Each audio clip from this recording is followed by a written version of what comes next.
As Michigan's most powerful and influential voice for business, the Michigan Chamber of Commerce stands ready to serve you. Go to mychamber.com, that's MICHAMBER.com, to learn more now.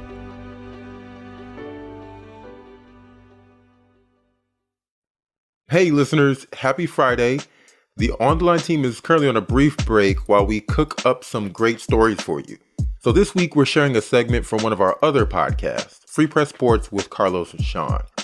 If you haven't heard, the Big Ten is slated to expand to a whopping 16 teams in 2024 with the addition of USC and UCLA. In this segment, Free Press columnist Shawn Windsor welcomes broadcaster, MSU student, and former student athlete Kaleena Kniess to hash out her concerns with his take on the news. They also talk about the life of a student athlete. Check it out.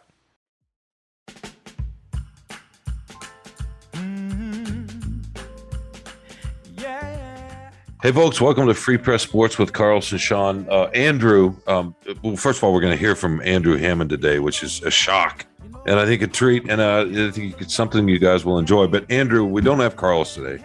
He's on a break. I don't know where he is. Do you remember where he was going? I don't know. Indiana, maybe? Yeah, I could listen to last week's show, but that would require me hopping off. No.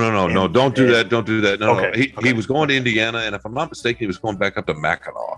That's such a Carlos place to go. Not that there's anything wrong with Mackinac. We're not judging, but that sounds like Carlos, right? Did he need the break from you, or did he need the break from me? That's the question. No, I'm sure it was me. He maybe just needed a break from the Free Press. In any case, we wish Carlos a good recovery, some recuperation, a good break. He deserves it. He'll be back with us next week. But Andrew, I think I think this works out for us because we have a guest host today. Absolutely. That you just met. Yes, like 10 minutes ago. And for all of y'all out there that love Michigan State, look, we didn't book this guest because we're trying to say, hey, there's no blue wall here at the Detroit Free Press. But, I'm just saying, right? Facts are facts. We're about to let Kaleena. Oh, my goodness. I've forgotten how to pronounce your last name. This is terrible. Can I say Kniess? It's Kniess. The K is silent. I know, but I thought I heard our other podcast mate, Mike Elrick, who's a really good reporter at the Detroit Free Press, obviously, who's got the soul of Detroit. I thought I've heard him say Kniess. Maybe he's just joking. He's said a million things wrong a million times, and he'll figure it out one day. Okay. All right. Well, we want to welcome in Andrew Kaleena Kniess, who is a soon-to-be junior at Michigan State, and she was on the rowing team up there, and she's from Lake Orion, or at least went to Lake Orion High School. I'm not sure she's from there. That's bad reporting on it. Okay, good. She's from Lake Orion, went to Michigan State to row, is still at Michigan State, is in the journalism school, is minoring in broadcast journalism and sports, and she is part of the ML Solo Detroit podcast occasionally. We kind of have her, Mike Elwick tells us we have her in here as an NIL, our NIL athlete, our name, image, and likeness athlete. But that's just a ruse. Frankly, she's fun and has a lot to say, a lot of observations. So we just like keeping her around over there. So we thought we'd bring her over here, Andrew. Does that work out for you? Yeah, that's perfect. Okay. That is absolutely perfect. Somebody's got to keep you and I on the straight and narrow. Well, that's true. And she's here to keep me in line for a couple of things I've written lately. But anyway, welcome, Kaleena. Sorry about that way too long edition, but thanks for joining us today. Well, thanks for having me. I'm glad to be here. And you're glad to be able to talk. You come to the studio, the Soul of Detroit studio, and Mike keeps you quiet, doesn't he? Sometimes I get to talk, but most of the time he's just talking right over me. I know. Well, listen, before we get started on the topics we're going to get into, well, first of all, I want to say Kaleena has a podcast called Exposure. She's about to start up another one called Roundup, which is sort of a news of the day podcast that's going to involve somebody from the state news and a couple other people. You want to tell us about that real quick?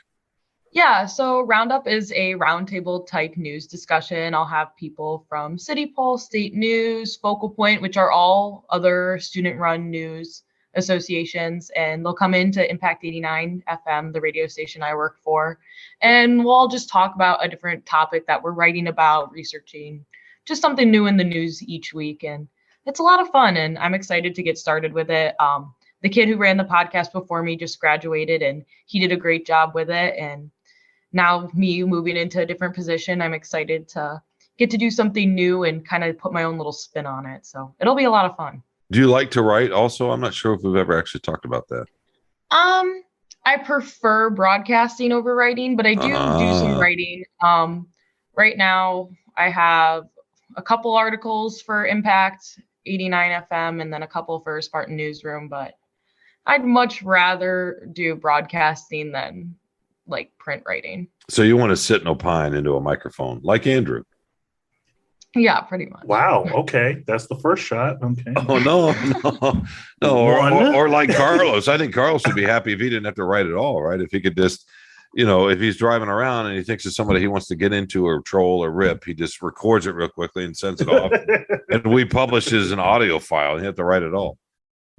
I think. Well, my goal after school is to be a producer. I'd love to be a news producer or a sports producer. I love making graphics and writing scripts and doing all that kind of stuff. So I like the behind the scenes of the broadcast world. Well, I don't blame you for that at all. Well, listen, we brought Kaleena in here today because we have several subjects we wanted to get into. One, the Big Ten expansion with USC and UCLA, and we wanted to get her perspective as a student athlete and what that means in the real world, and not just those of us out here that have one opinion about it or the other. And then we want to talk about the House bill, Senate bill that could make it possible to take alcohol into football, basketball, and hockey stadiums in this state.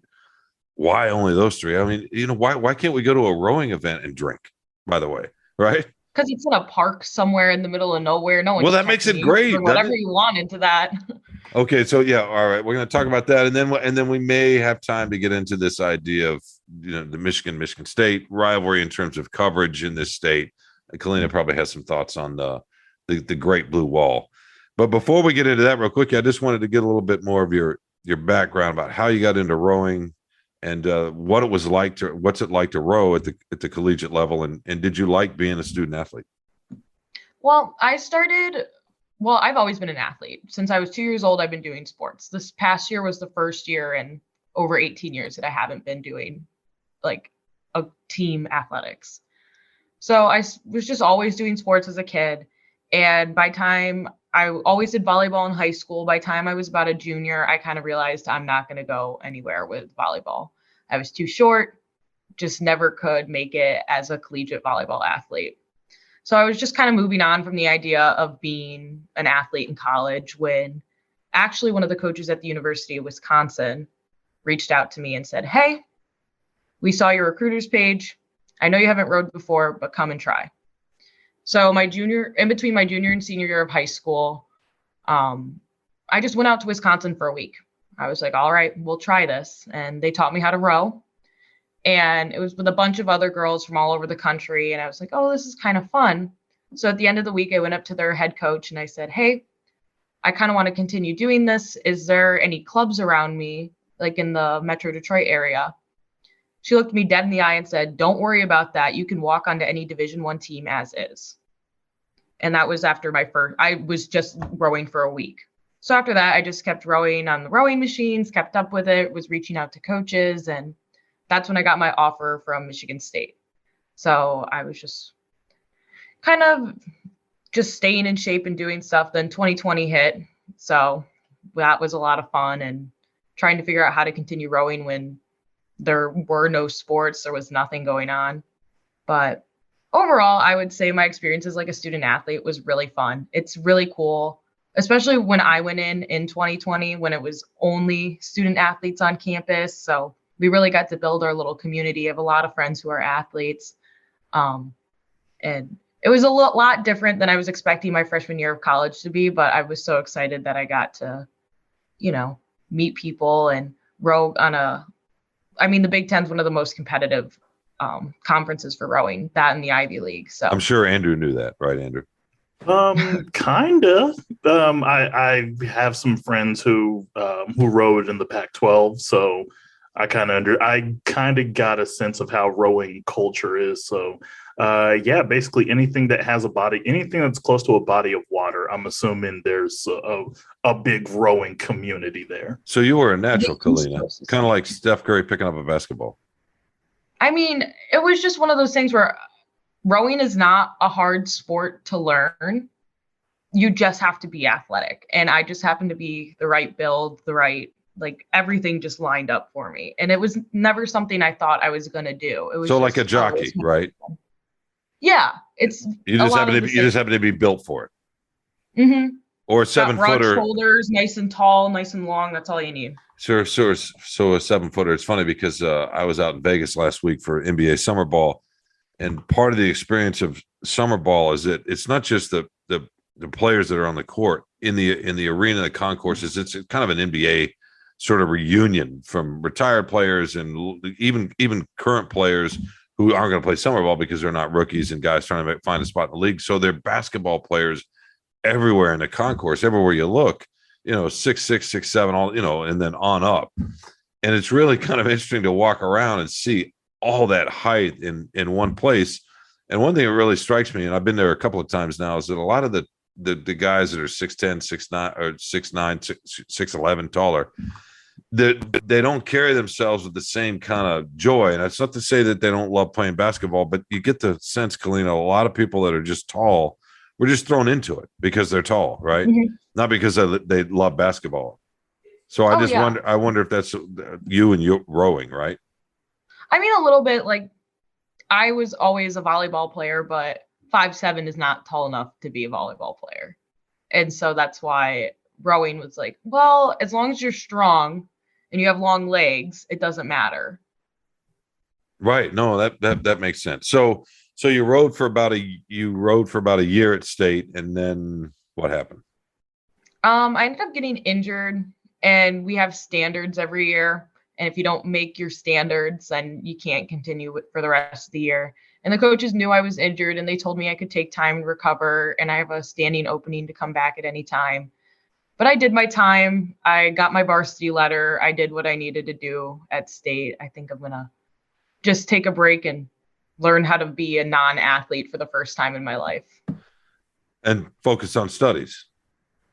Yeah, for sure. I'm trying to do a lot with journalism. I'm part of multiple journalism outlets at Michigan State and Spartan Sports Report, Impact 89. You jump on the ML Solar Detroit, right? Oh, yeah. Occasionally, yeah, and Mike. Yeah, whenever ML needs me. But he just and occasionally he even lets you talk, which is something once for in him. a while. Well, he's like that with everybody. He doesn't discriminate. He likes to hear his own voice, and that's how it goes. More Free Press Sports with Carlos and Shawn after the break. As Michigan's leading statewide business advocacy organization, the Michigan Chamber of Commerce is on the job every day standing up for job providers in the legislative, political, and legal arenas. We are the unified voice of thousands of members who employ over 1 million Michiganders. We work with trade associations and local chambers of commerce of every size and kind in all 83 counties of the state. We know business in Michigan. Learn more today about how we can protect, connect, and strengthen your business. Whether that's advocating on your behalf at the Capitol, helping meet your informational, training, and networking needs, or boosting your bottom line visibility and voice, we're on the job for you. Make my chamber your chamber. Go to mychamber.com, that's MICHAMBER.com, to learn more now.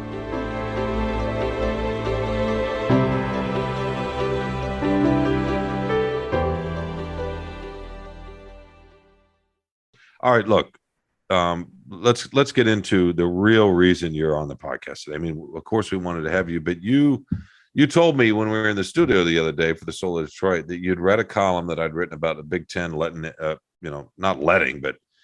going after USC and UCLA and bringing them into the Big Ten fold. And you did not like what I'd written. And you said, I'm coming on your podcast because I want to destroy you with this idea. Come, let me say my piece. So I had, before I get into, okay, let me just set this up real quickly. I don't mind it at all.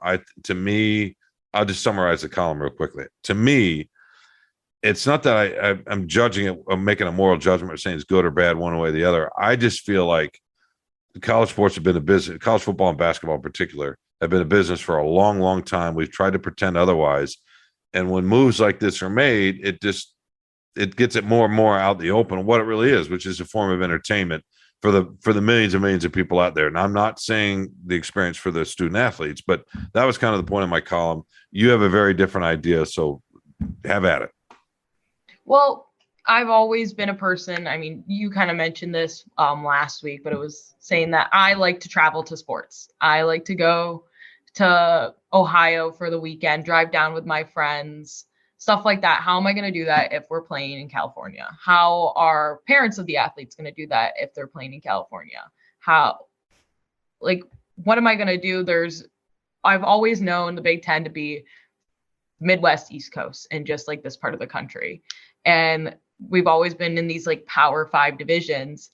Why is the Pac-12 not good enough anymore for USC and UCLA? Isn't it supposed to be another Power 5 division? And then on top of that, moving like for the athletes that aren't like football, basketball, hockey, like how are you going to do it with track athletes? Where's the budget for them to travel out to California? Where's the budget for the rowers to travel out to California? I know we barely had a budget to get enough buses to travel us anywhere, let alone a new boat, new equipment. All that stuff had already been cut. We'd been fundraising for that on our own. How are you going to send us out to California multiple times a year? No, it's a very fair question. So how did you get to Lincoln? Did you take a bus or Rutgers? So we took a bus everywhere we went. We never flew, not even. We drove to Ohio a lot because a lot of times they do regattas where it's 2 or 3 teams at a time. So Ohio State would be the host, but it would be us, Rutgers, and Ohio State. So that way we could meet up at a middle point. But there's no middle point for California. Yeah, Bozeman. I don't know. Denver. Yeah, no. Well, so how many other sports are bus only travel? Pretty much anything that's not volleyball, basketball, football. Hockey. Most of them are, hockey. I think gymnastics. Anything under 10 or 10 hours or under, they try to bus. So when you say, for our listeners, when you say 10 hours under, so the NCAA limits how often or how much student athletes can practice in a given week. And it's 20 hours right. I think it's still 20 hours. So you're talking about sports that limit it to 10 hours as opposed to 20 hours. Well, no, travel wise, like anything. I'm sorry. So if you can drive 10 hours, then it's. Oh, okay. Then you're going to be driving 10 hours. Yikes. So, Lincoln is kind of past 10 hours. Well, it's right at the cutoff, right? I know tennis still buses out there. Do they really? Mm-hmm. I guess it depends on the traffic in Chicago because that trip can take up to 12. I know that I have a friend, Luke Bayless. He's on the tennis team from Metro Detroit area. He told me that they drove all the way out to Nebraska, played a game in Nebraska, and then drove all the way to Wisconsin, did another match in Wisconsin, then stopped in Illinois, did a match in Illinois, and then drove home. So they could hit it all in one go and save money. So you have to love your sport to be able to be a full-time student and to spend that kind of a time on a bus. Well, yeah.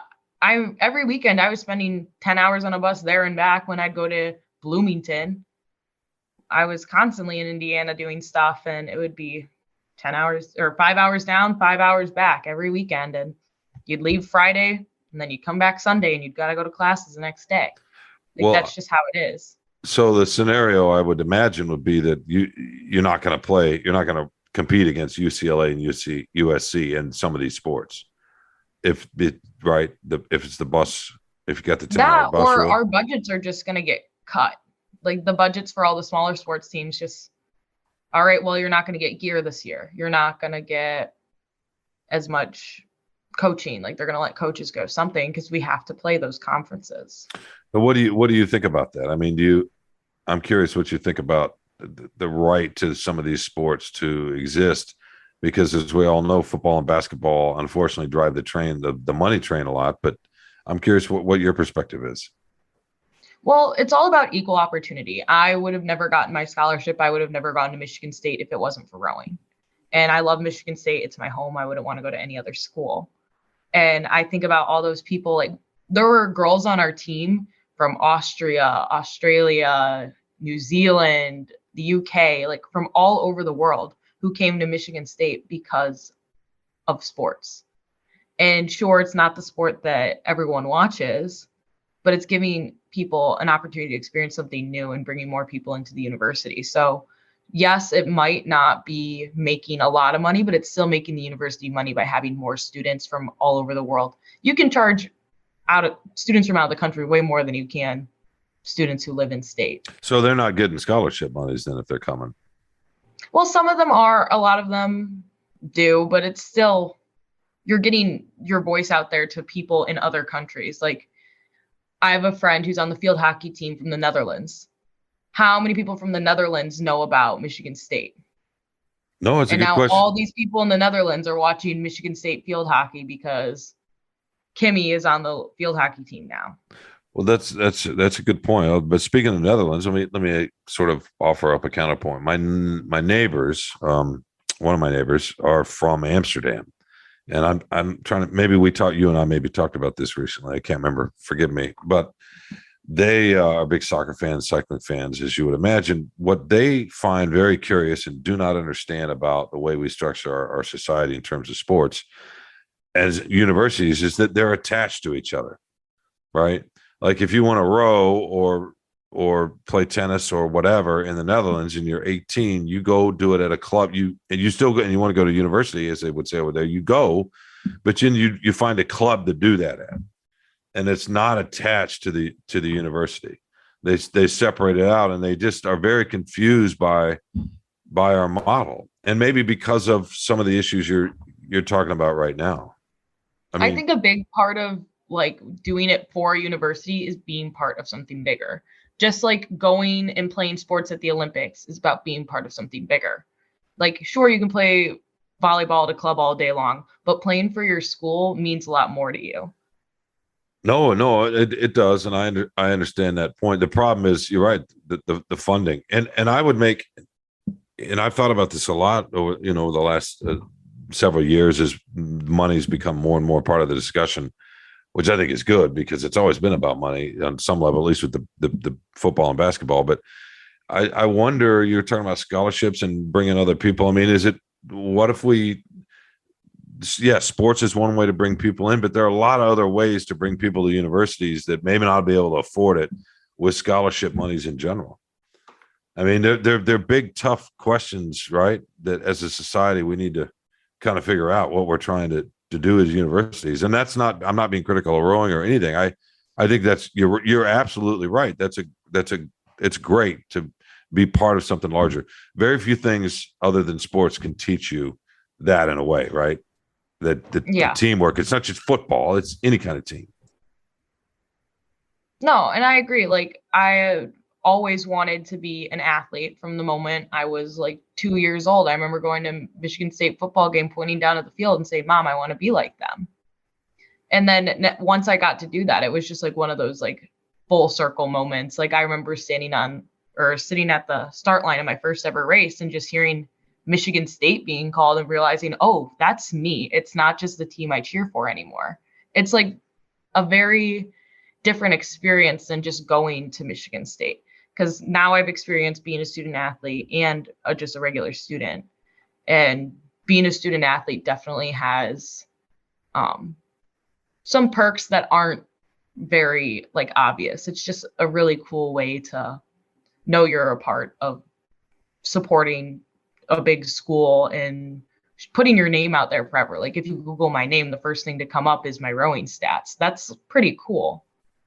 Well, it is cool, and it speaks to identity. And you leave us a lot, not leave us, but you bring up a lot of things that you really need to think about. And when I wrote the column, I was just thinking about basketball and football mainly, and just the sort of, I feel like there's a lot of hypocrisy out there. I feel like we've tried to pretend there's an innocence and a purity in the amateur status with these student athletes that have been the engine of billions of dollars for years and years and years and years. And it's not, and it's not, I mean, I guess it is sustainable. Look at what just happened with the expansion in the TV, but it's not, I think there's a lot of unease with it, and there has been for a long, long time. And I like that the expansion is forcing more of this out into the conversation and forcing us, I hope, to get real about some of the things. But what you're talking about is also true. And if we're talking about equal opportunity, or other folks to other students and interested in other sports, to get a chance to come to campuses across this country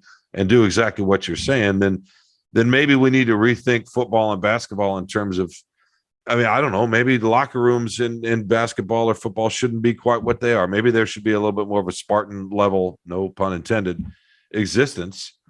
And we spread some of that around. If that's the end goal, to take as many young people as we can, and right.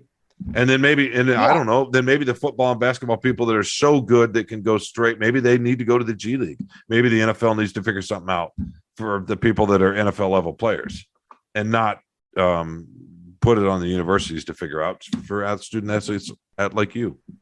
No, I agree with that, but I think the NCAA has a lot of work to do. They've been saying for years it's all about equal opportunity, Title IX, all this stuff, and it's very, very clear that that's not what's been going on for years. And I think the NCAA has to fix some things. If it's okay if you want to support football, basketball, whatever, like that's fine. I love going to the football games. I love going to the basketball games. I love going to hockey games. But you can't say it's fair when it's clearly not. And I think the NCAA needs to say something and fix something if they're going to continue to say that. Well, and it's not just the NCAA. When we say the NCAA, we talk about like it's some monolithic. The NCAA is our university system, right? It's made up of presidents who run our universities. So it's us, really. We say the NCAA, but it's really our society. Thanks for listening. If you want to hear this full conversation, check out Free Press Sports with Carlos and Shawn. They drop an episode every Thursday, wherever you get your podcasts. See you next week.